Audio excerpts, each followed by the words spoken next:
Hello everybody and welcome in biological world. Now we will discuss about DNA sequencing, second method, Maxim and Gilbert method. In 1976 to 1977, Maxim and Gilbert developed a DNA sequencing method which is also called as chemical cleavage method because it is based on chemical modification of DNA and subsequent cleavage at specific bases. Basically 1976 से 1977 में Maxam और Gilbert ने DNA sequencing एक method को develop किया जिसको हम chemical cleavage method भी कहते हैं। क्यों कहते हैं केमिकल क्लीवेज? बिकॉज यहाँ पर डीएनए को डिग्रेड करने के लिए डिफरेंट केमिकल्स का यूज़ किया गया था। यहाँ पर डीएनए की केमिकली मॉडिफिकेशन होती है और उसका सब्सिक्वेंट क्लीवेज को प्रोड्यूस किया जाता है स्पेसिफिक बेसिस से, right? So the chemical method of DNA sequencing involve the degradation of DNA by using a chemical rather than the synthesis of a new DNA.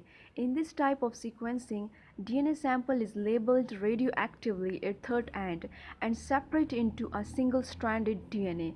This results in the breakdown of base pair and dissociation of DNA molecule into two strands.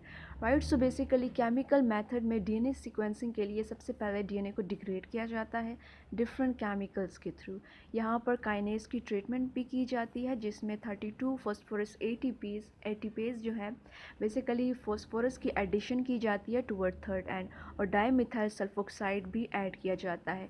इस तरीके से हम phosphorus जो है वो fifth and पर attach करते हैं और रेडियो एक्टिवली थर्ड एंड को लेबल करते हैं और इस तरीके से हमारे पास जो डबल स्ट्रैंडेड डीएनए है वो सिंगल स्ट्रैंड फॉर्म में हो जाता है और बेस पेयरिंग की ब्रेकडाउन हो जाती है और डीएनए डिसोसिएट हो जाता है।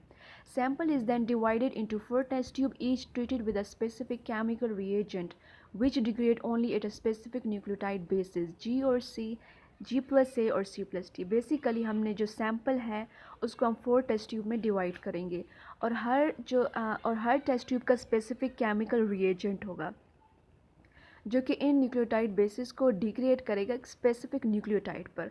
मींस कि अब जो ब्रेक डाउन फॉर्म जो डीएनए है उसको हम टेस्ट ट्यूब में ऐड करेंगे और हम उसकी सीक्वेंसिंग फाइंड करना चाह रहे हैं। सो बेसिकली हर टेस्ट ट्यूब का डिफरेंट रिएजेंट होगा जहाँ पर वो आकर स्पेसिफिक न्यूक्लियोटाइड बेसिस अटैच होंगी या हमें उनका जो टर्मिनेशन पॉइंट है वो हर एक टेस्ट ट्यूब में जो फ्रेगमेंट्स हैं उनका डिफरेंट होगा टर्मिनेशन पॉइंट। डिफरेंट बेसिस होंगी तो डिफरेंट उनका टर्मिनेशन पॉइंट होगा। As a result of this partial chemical cleavage, a number of differently sized fragments are obtained in each test tube. The fragments are separated by gel electrophoresis and then observed under order radiography to interpret the nucleotide sequence of sample DNA. Chemical method is not very commonly used because it is a slow and labor intensive process. Basically इस partial chemical cleavage के result में हमें number of differently size fragments हमें मिलेंगे test tube में। Test tube में basically chemical cleavage तो होगी लेकिन वो पार्शियल केमिकल क्लीवेज होगी, राइट? पार्शियल केमिकल क्लीवेज होगी तो हमें डिफरेंट साइज़ के फ्रेगमेंट्स हम उसको ऑब्टेन करेंगे टेस्ट ट्यूब से।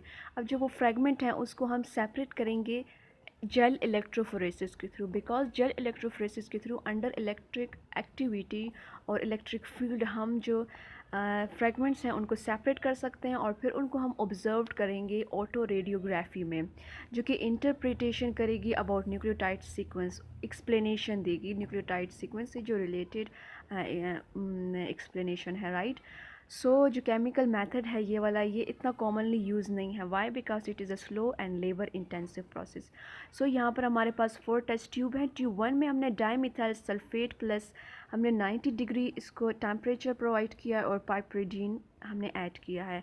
सेकेंड जो टेस्ट ट्यूब थे उसका जो केमिकल रिएजेंट है 1.5 मोल NaCl प्लस हॉट पाइपरीडीन का यूज़ किया हमने। जो थर्ड टेस्ट ट्यूब है वो C plus T nucleotide base की है, उसमें हमने हॉट पाइपरीडीन का यूज़ किया। जो फोर्थ टेस्ट ट्यूब है G प्लस ए उसमें हमने फॉर्मिक एसिड प्लस पाइपरीडीन का सोल्यूशन यूज़ किया, राइट? सो ये 4 टेस्ट ट्यूब थी जिसमें हमने डिफरेंट केमिकल रिएजेंट को यूज़ किए और जिससे हमें डिफरेंट न्यूक्लियोटाइड बेसिस ऑब्टेन हुई in the form of fragment as a result of partial chemical cleavage, right?